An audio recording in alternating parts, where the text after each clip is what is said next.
Welcome to another episode of the Federal Newswire Lunch Hour Podcast with your host, Andrew Langer. Well, hey there, everybody. Welcome to another episode of the Lunch Hour with Federal Newswire. I'm your host, Andrew Langer, and if you're listening to us on any of the many fine podcast platforms at which you can find the Lunch Hour, please subscribe there. You know, you can also watch us on our YouTube channel. And there you can also hit the like button, hit the subscribe button, leave a comment. Most importantly, though, well, besides subscribing, is let your friends know and your family members know and your family members' friends and your friends' family members. Let everybody know that you are enjoying the Lunch Hour. I'm excited to bring my guest on today.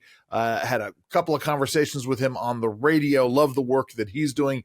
His name is Szabo, and he's the Vice President and General Counsel of NetChoice. There he analyzes, advocates, and testifies on tech-related legislative and regulatory initiatives relevant to online companies. He is also an adjunct professor of internet law at the George Mason University Antonin Scalia School of Law. Before joining NetChoice, he was an intellectual property attorney at a variety of law firms. We've been spending a goodly amount of time talking with folks about intellectual property, as well as he was at the Motion Picture Association of America, now just known as the MPA, as well as the Entertainment Software Association. Before he went to law school, he was at the FTC working for a very famous gent named Orson Swindle. He got his JD in communications law, or JD and communications law certificate from the Catholic University of America, and his BA in economics, managerial studies, and policy studies from Rice Universities. He has also been recognized as a tech titan by the Washingtonian. And Carl, I want to talk to you about Israel, and I want to talk to you about NetChoice issues. But I gotta get into something early on that is near and dear to my heart. You tweeted out about it today. In fact, by the way, it's Carl. It's just at Carl CarlSzabo all together on Twitter, is it not? Yes, absolutely. Just like everyone should like, follow, and subscribe to the pod, they should absolutely like, follow, and subscribe to at Carl Szabo on X. In fact, if I have not done that, I will make sure I follow you, Carl. But the point is, you tweeted out today about an issue that's near and dear to my heart. A couple of years ago, I got involved in the secondary ticket marketplace issue, which is all bound up in issues having to do with property rights. But the big windmill at which we were all tilting was Ticketmaster. Ticketmaster is, shall we say, being heavily scrutinized by the Department of Justice right now. Talk about your perspective on this. Yeah, thanks for asking. So this is actually something I've been working on for a number of years, and it's the basic question of, do you have a right to freely transfer your ticket to somebody else? And if you remember, okay, so I'm pretty old. I remember a time back in the day when you could literally go to the airport and sell somebody your ticket to your airplane. In fact, anyone who watches the movie Home Alone, the mom's actually buying a ticket at the airport. You can't do that anymore. And the airlines for years have been seeking to ban the resale of airline tickets. Why? Because that means somebody else has to buy a new ticket. So Ticketmaster, Live Nation, they merged about 15 years ago. And the idea when they first merged was that, this will increase competition in the ticket seller space. And of course, as we all know, I didn't quite appreciate the logic at the time either. But it has been the exact opposite, because an overwhelming majority of ticket sales, more than 80% of ticket sales, are done through Ticketmaster. The quality of service has gone down. Taylor Swift is the famous example. It's kind of the old meme of, you had one job to sell tickets and you can't even do it. Yet the fees keep going up. It is a fundamentally broken market. And what they are also trying to do is prevent resale of tickets on any platform that is not Ticketmaster's platform. So they are going to squash competition, vertical integration, and then moving into horizontal integration. And we at least understood with airline tickets that, we can make the case for there's a national security exception and they do some kind of screening and scrutiny, some kind. I believe in Carl. I know that's not, it's a justification. And the thing that got me as I was working on the secondary marketplace issue was the fact that when it came to sporting events, What they were really concerned about was when a team is in the cellar, right? When a team is in the basement of their standings, someone can go and buy a ticket that might have cost, let's say, $50. And I know that's a grossly low amount. They could have bought a ticket initially for $50, but then turn around and they're going to sell it to somebody else for $15. And the venues don't like that because it means somebody else is not going to go and buy a $50 ticket at their event, right? And we all, their justification is we don't like bots and we don't like sort of the oversale prices. I'm sorry, another really great example of this is we saw U2 at the Sphere, which is an amazing venue. Cool. An amazing venue. Happened to buy the tickets for Super Bowl weekend, which should tell you what kind of a football fan I am, or at least professional football I am. But the point is, we paid X number of dollars for those tickets, and I made the mistake of going and looking at the secondary marketplace, and I discovered that our tickets for that weekend were going for, let's say, 75% of what we paid for it on the marketplace. Now, I never would have been in a position to leave it up to chance to buy tickets to see U2 at the Sphere. But on the other hand, ticketing is a dynamically pricing marketplace. That's why the secondary market does so well, isn't it?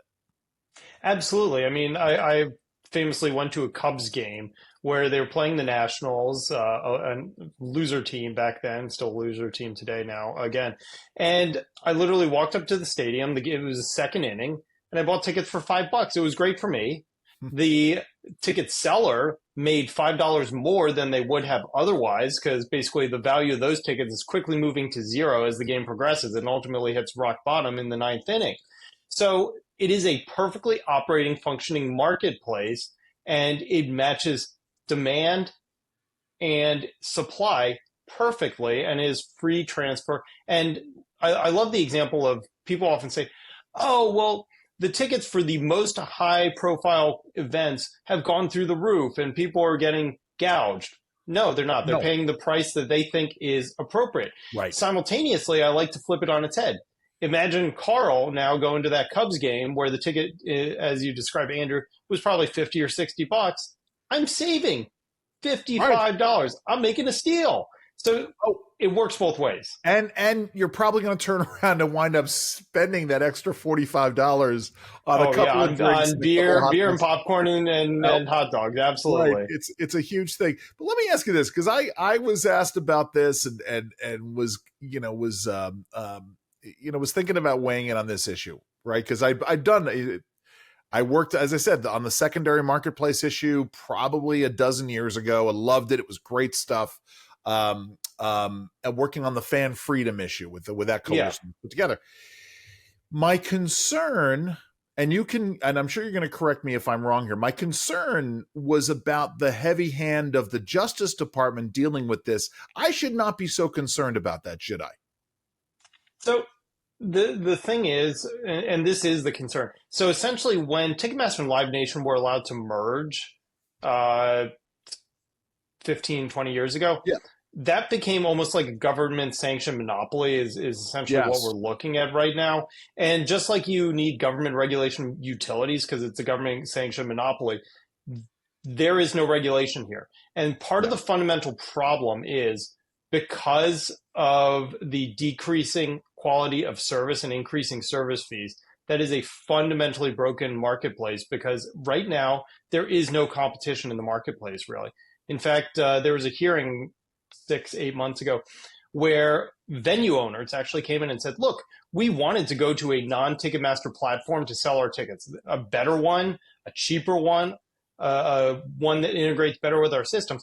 But because Ticketmaster and their parent company, Live Nation basically does all the booking for the biggest artists. Right. They basically said, if you don't use our system, you don't get any of our artists. Sure. Yeah. So, and that was part of the consent decree that they entered into when they originally merged.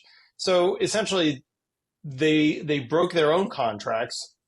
They broke their own promises. And look, I loathe to have government intervention on most anything. I'm for limited government and free enterprise. But simultaneously, I support robust antitrust enforcement so long as it matches the consumer welfare model, where if consumers are clearly being harmed by somebody with market power and abuse of market power, then there is robust opportunity for enforcement. And frankly, this has been the most slam dunk case that the DOJ and the Federal Trade Commissions have loathed to go after. Instead, they're just attacking tech.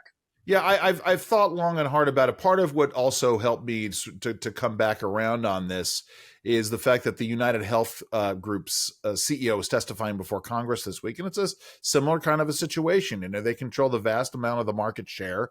They're in cahoots with the AARP, sort of manipulating the marketplace. Not, you know, and the consumers, especially America's elderly consumers, are losing out. That's not the subject of today.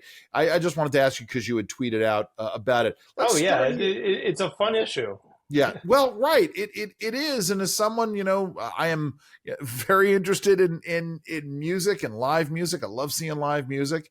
And so, you know, but you are correct. It's the prices keep going up, and the service keeps going down. And that's a real problem. But let's go here. Let's shift gears and sort of get to the crux of why I wanted you to come on today. First, let's start with telling us a little bit about NetChoice, what NetChoice does. Yeah, very similar to your kind of principles. We fight for free expression and free enterprise, except we do it on the internet. Yeah. And so we've been doing it for about almost 25 years now. I've been there for over 13 of them. So basically a bar mitzvah. And we wake up every single day. We fight at the state, federal, and international levels to essentially break down barriers to commerce. We want less government because at the end of the day, government red tape is bad for competition. Right. It locks in incumbents, and it's terrible to keep America as the leading tech innovator on the world stage. And that's really, really important to, I think, all of us, especially as, you know, I've got two, you know, getting older kids.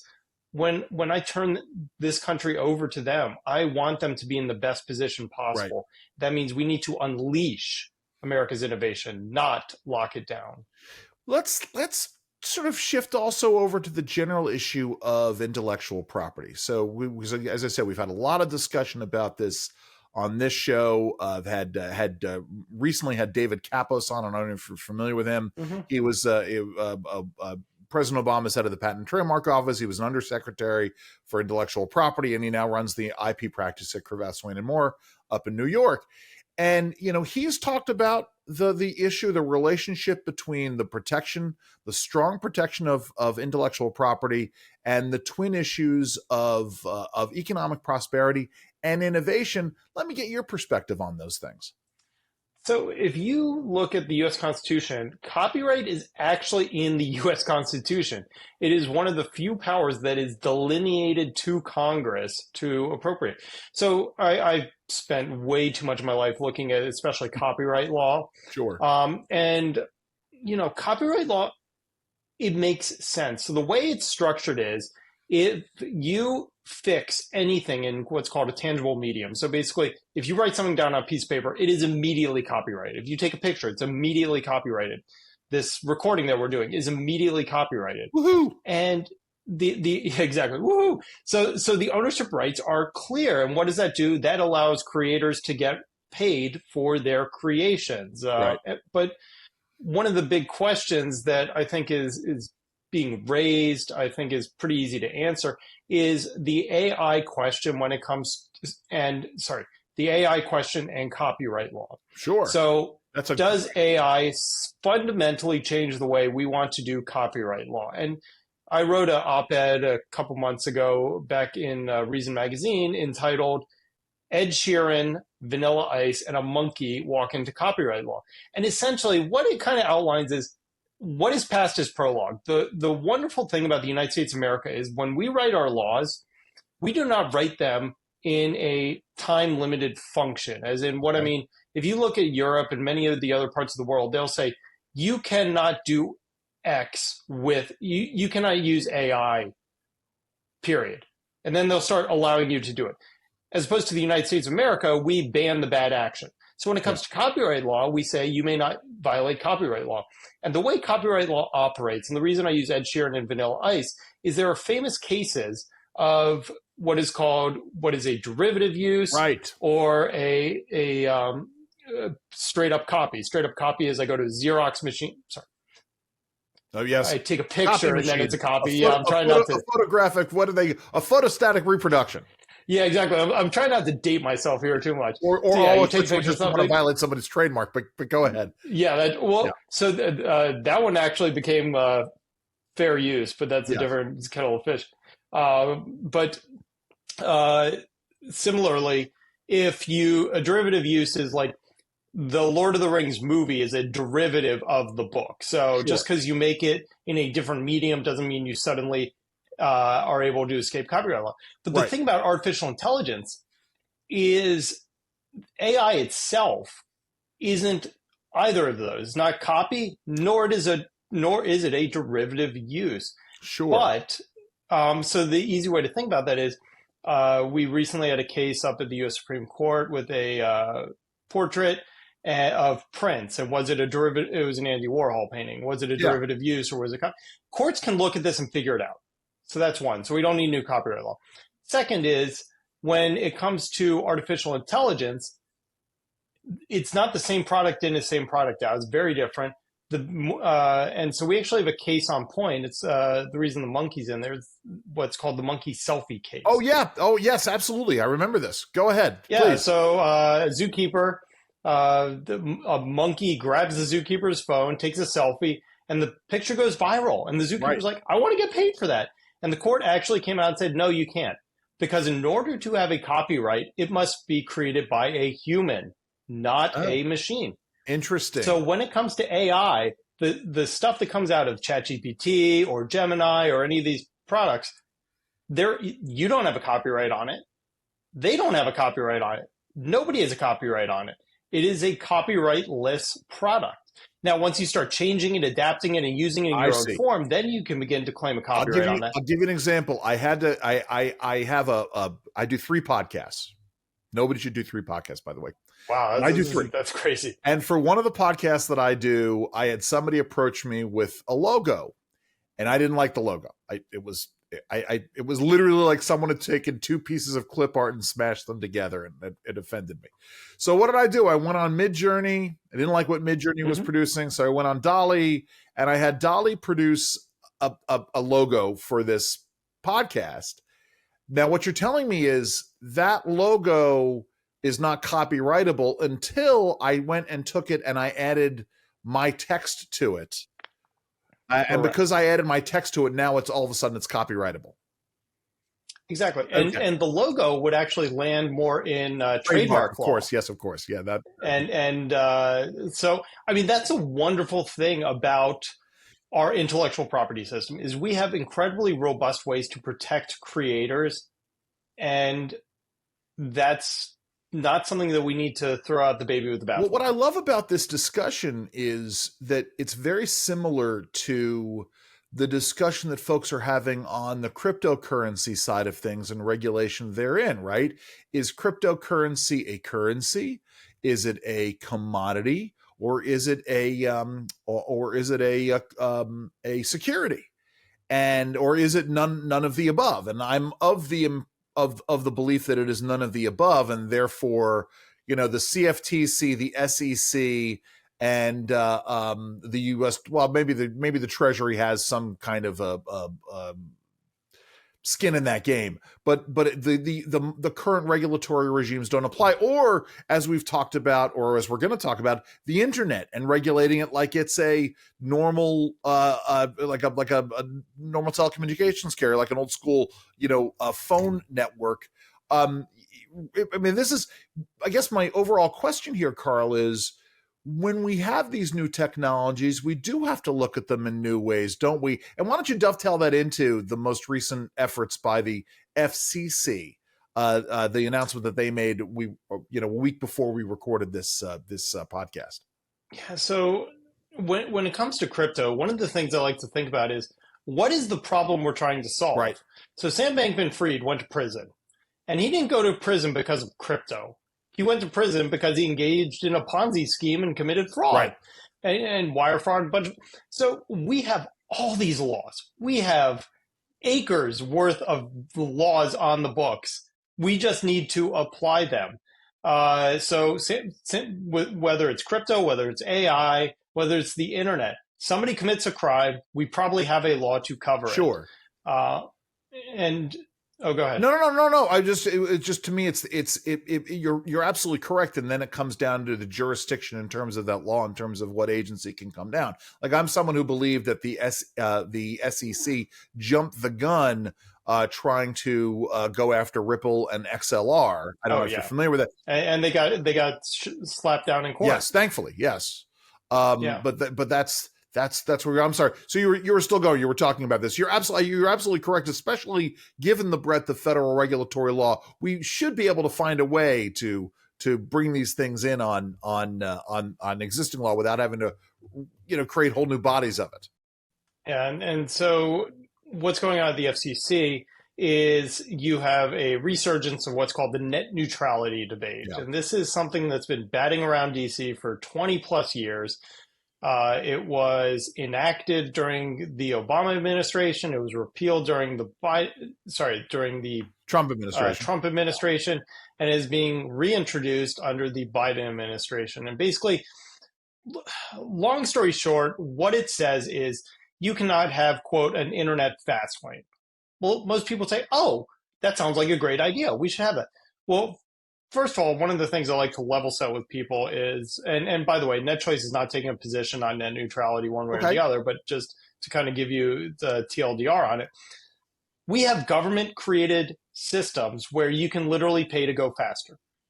Highway systems, at least where I live, they have express lanes where you can literally pay to go faster.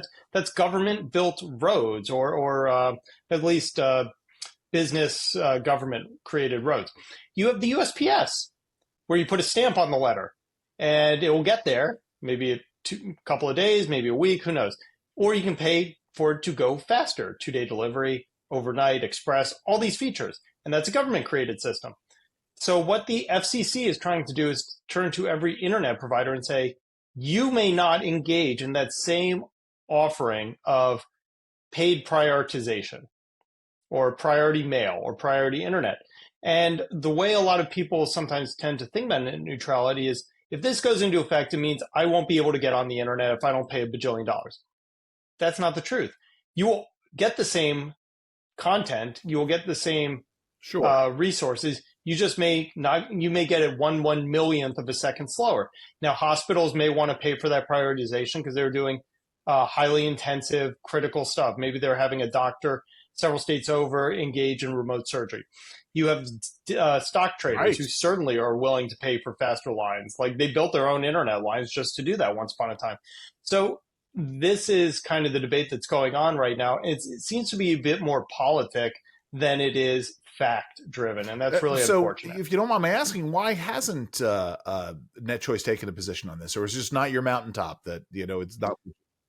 Yeah, pretty much. Like, we've never really delved into FCC level issues. We pretty much, as much as I majored in communications law, my need to know licensing regimes and poll taxes and all that fun stuff, I am happy to not worry about. I know. You're, as someone who has filed comments on the poll attachments rule, that is, believe me, there are times I wish I didn't either.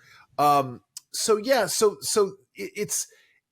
let's get into not so much the substance of what they're doing, but let's sort of go in the other direction, right? Because there's a whole other element to this.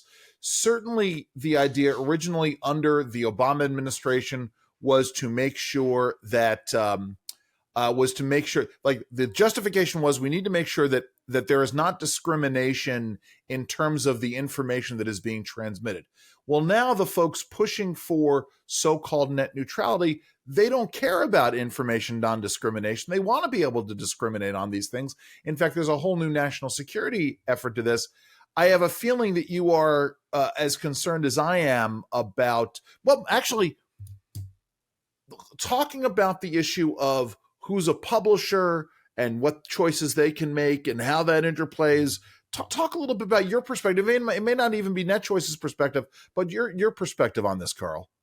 Yeah, I mean, let's remember, it was about a year and a half ago, we had the introduction of the Disinformation Governance Board led by Mary Poppins. That was a Biden creation. That was literally the government coming in and deciding what speech is, quote, disinformation. These are the same experts that told us the lab leak, quote, theory was completely false, and simultaneously that Hunter Biden's laptop was a fake. So you're absolutely right. Controlling of speech is something that terrifies me to my core. One of the things that sets the United States of America fundamentally apart from the rest of the world, it's one of the many things that makes us the greatest nation on the planet, is our First Amendment protections. It is different than free speech protections. The First Amendment protection is baked into our Constitution. So literally, right now, Elon Musk is fighting with the nation of Australia over a couple of X posts that the nation of Australia wants removed. And they don't just want it removed in Australia. They want it redacted from the entire internet across the world. Wow. So, but exactly, that's the reaction, right, Andrew, from an American. It's like, oh my gosh, that sounds bananas. Over in Europe, they have laws that will actually send you to prison based on what you say. Right. And that, of course, and they say it's all in public interest. So right now, actually, my company, NetChoice, has several lawsuits going on right now to protect those free speech rights. We have them against states like Florida and Texas, which were just heard earlier at the U.S. Supreme Court back in February. And I can explain those. Please. We have cases against California, Arkansas, Ohio on similar issues about government basically banning what speech we can say. And at the end of the day, we must recognize that at some point, we're not going to like the people in office. And that's where we need the right to access the information that we have. And that's what kind of the intelligentsia are really upset about, because now, never before in the course of human history have more people had more access to more information.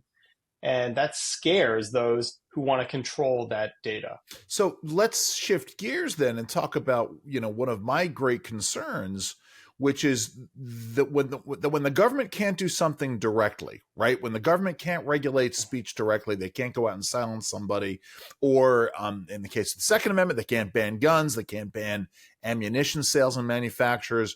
Well, they're going to go and they're going to pressure the corporate entities around them. In the case of, for instance, guns or short-term high-risk lending, they go and they pressure the credit card payment processors and banks to shut down their accounts. Or in the case of these internet service providers, or not these communications with social media platforms, they go and they put pressure on them to remove these posts and silence speech and say, well, we can't regulate them directly, but we can regulate you directly, and we're going to make life hard for you. I would think you would agree with me that which the government cannot do directly via the Bill of Rights, they cannot do indirectly by somehow putting pressure manipulation. Your thoughts here? 100% accurate. Yeah. So there was a case heard about 2 or 3 weeks ago. No, it's May. So about a month and a half ago, right after our case. It was called Linkd versus Missouri, but it was actually originally, Linkd v. Murphy. It was originally Missouri v. Biden. I just wrote an op-ed about it. That just went up, I think. Perfect. Yeah, a couple weeks ago. Yeah, go ahead. Yeah, exactly. And this was essentially the Twitter files. Yeah. How the Biden administration, how government leaned on social media to remove Biden laptop, to remove any COVID content that they did not like, that they did not want promoted, that did not match the government narrative. And we are expecting, much in the same way that the Supreme Court's going to find that states cannot force social media companies to host content they don't want, which is the NetChoice cases, that simultaneously they will side with the state of Missouri that the government cannot engage in compelled or coerced speech to remove content. And exactly as you point out, they were doing it through these veiled threats of, well, Facebook is one of the biggest murderers out there, is responsible for all these deaths during COVID. I mean, the president of the United States of America, the leader of the free world, stands at a mic and says that, you're going to respond and engage in some content moderation in a certain way. Yeah, no, and it's galling. So let's take it a step in a different direction, right? Now I get, and I agree with, I'm sorry, you and I may be on different positions. I don't want to state your position. I understand the idea that if I own a platform, a social media platform, that is not a government entity, I have the power as the owner of a platform to permit or not permit various points of speech as I want them. Where I come down on this is the issue, and this gets into your time at the Federal Trade Commission, that it needs to be made abundantly clear to me as a consumer of that platform, what's being moderated and what's not being moderated, to be given the standards very clearly as to what is moderated and what isn't. And most importantly, if I'm paying money to have my content promoted, I want some assurance that that my money is actually going to promote that content and isn't getting shadow banned. Because I know, listen, you could say maybe my content wasn't all that compelling. That's probably true. But nevertheless, if I'm spending X number of dollars to promote content on Facebook, or before Elon Musk took it over on Twitter, and it's not getting any views, I'm inclined to think that there is something wrong with it, especially given my track record in this space. But anyway, the point is, right, that's the interest in government in stepping in, and the regulatory side of it is to make sure that consumers aren't getting fleeced by these providers, right? Well, yeah, anywhere that there is fraud going on, absolutely, exactly. There is a role for government. It is per se illegal fraud. Yes. When it comes to outlining the terms of service, I've heard before, speed limit's 55, how fast to go, how not fast to go. 54, you're okay. 56, you're not. But the problem is when it comes to speech. Yeah. Speech is not clear. If I were to say something as, we don't want any sort of election interference, I'm just going to pick a term, you will find multiple people having different definitions of what that is. Absolutely. It's really hard to define election interference. Or if you want to say, once again, I'm Jewish, if you want to say no anti-Semitic speech, I can promise you right now, there are fights literally going on campus over whether something is anti-Semitic or not. So that kind of gets into the challenge. I'm going to interrupt. You're absolutely right, because I will give you a prime example of this. I got into it with an anti-Semite on Facebook. This is years ago, a few years back, not years and years ago, but a few years back. And I reposted what he said with the statement, "He seems nice," which is a very sarcastic statement. Yeah. That got flagged by Facebook. The original post not flagged, but my thing got flagged. I mean, I'm not the only person to. I know this has happened to other people, but I mean, that's the problem, isn't it? Is that, and with a platform like Facebook where you have however many billions of people on it, it is impossible for any kind of a live person to follow those things. I'm sorry. Go ahead. There's a lawmaker I'm friends with, a state lawmaker I'm friends with, and he tells this story of how his wife posted on Facebook how she's going to go drive down, kidnap her grandkids, and bring them to her house. Oh no! And it was kind of a joke. Yeah, sure, of course, but of course, the social media platform flagged that, right? Took down the post, red flagged the account, and if you know the people, that was in jest. But of course, if you're the platform and you don't flag it, and it was not in jest, I mean, how do you react? I got into it with a guy years ago, and again, this is what it comes down to, right? And the interpretation. Got into it with a guy. I don't remember, maybe 6-7 years ago. There was a community production of The Producers at a theater in Olney, Maryland. And this guy was convinced that Mel Brooks's production was promoting Nazism, right? It makes the he did not get the joke. Yes. Did not get the joke. Believe me, I went back and forth with this guy for much too long. I spent much more time dealing with this guy than I should have. My point in bringing it up is you will always get the person out there who doesn't get the joke, even as apparent as it is, right? And the concept, the idea of if you ridicule something, you show that it has no power over you. Maybe one of the most effective ways to deal with speech you disagree with, but you'll always get someone who doesn't agree with that and wants to, is Archie Bunker hate speech? Or is Archie Bunker a parody, an extreme parody to show you how ridiculous such people are? Right, that's what we're talking about, isn't it? I mean, that's exactly right. Yeah. And The thing that scares me is when the government starts getting involved.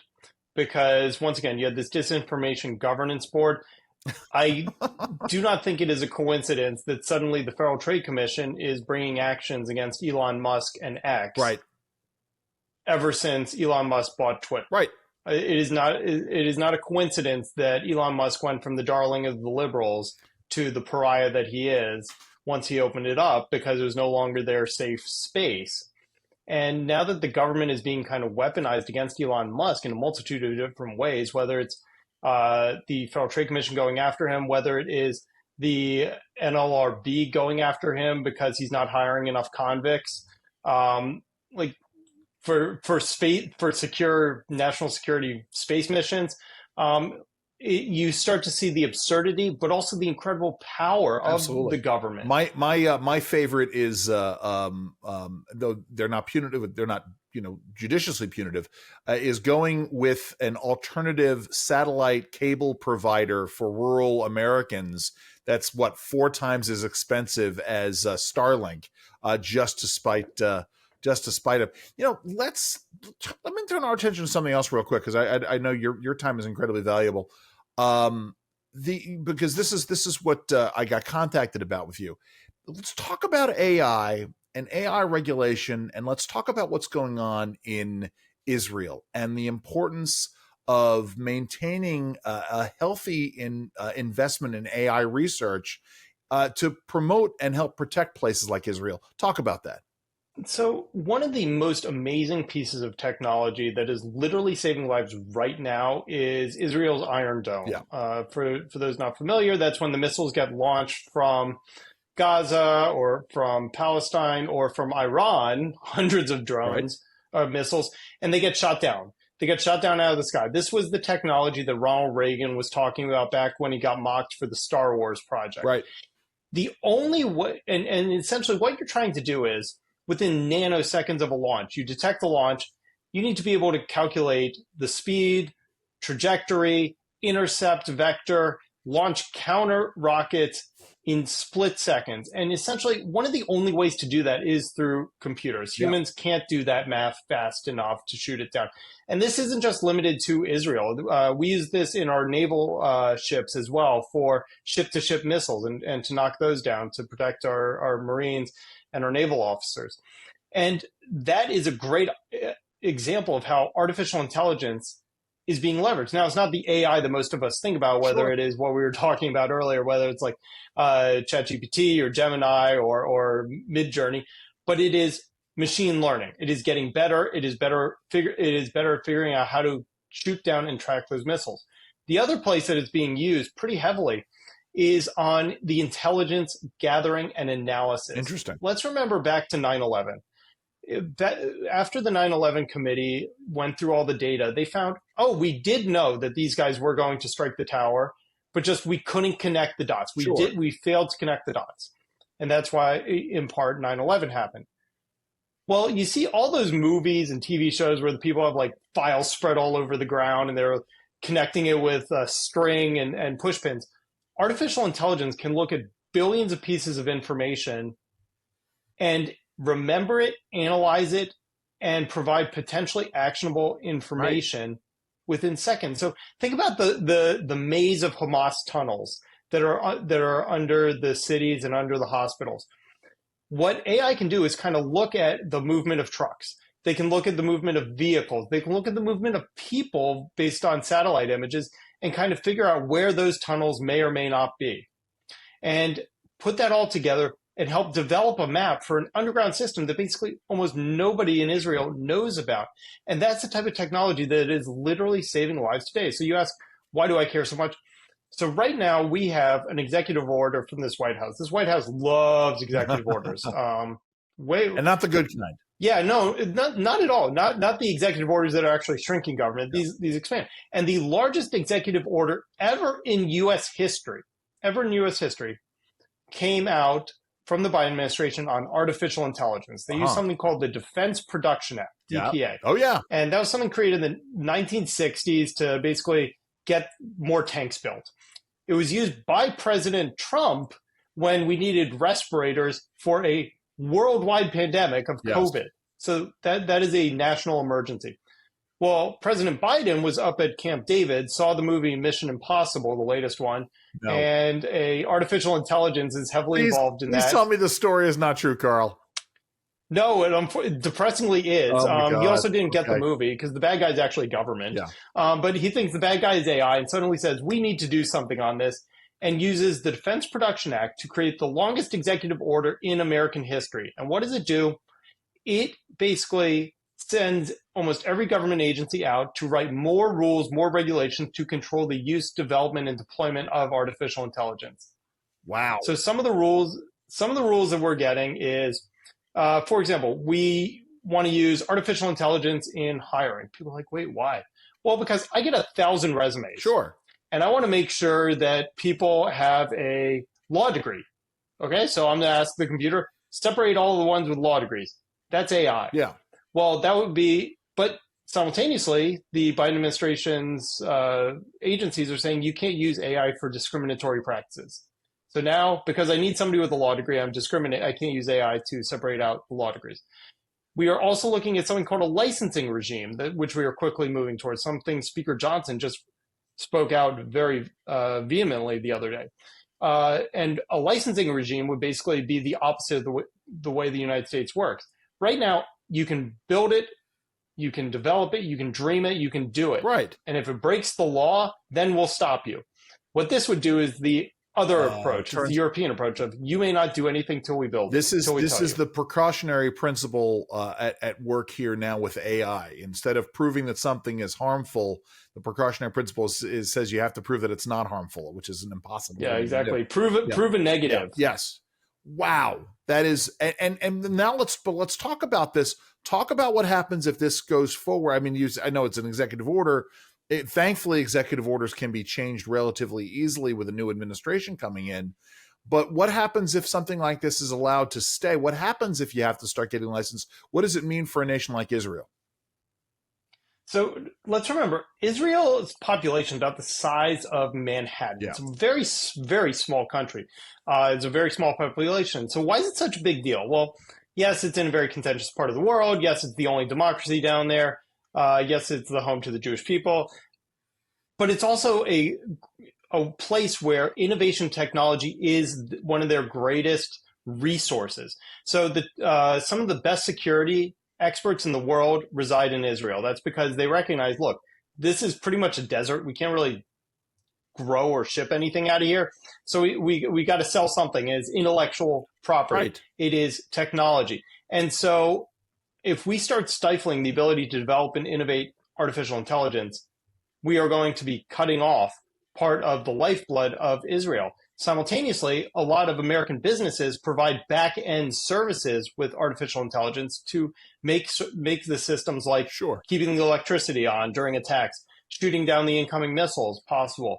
These are American companies like Google and Amazon.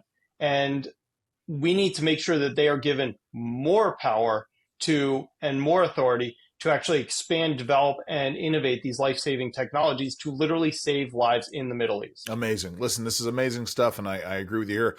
Listen, Carl, as we wind this down, I like to talk to my guests, and I have to explain it to all my guests.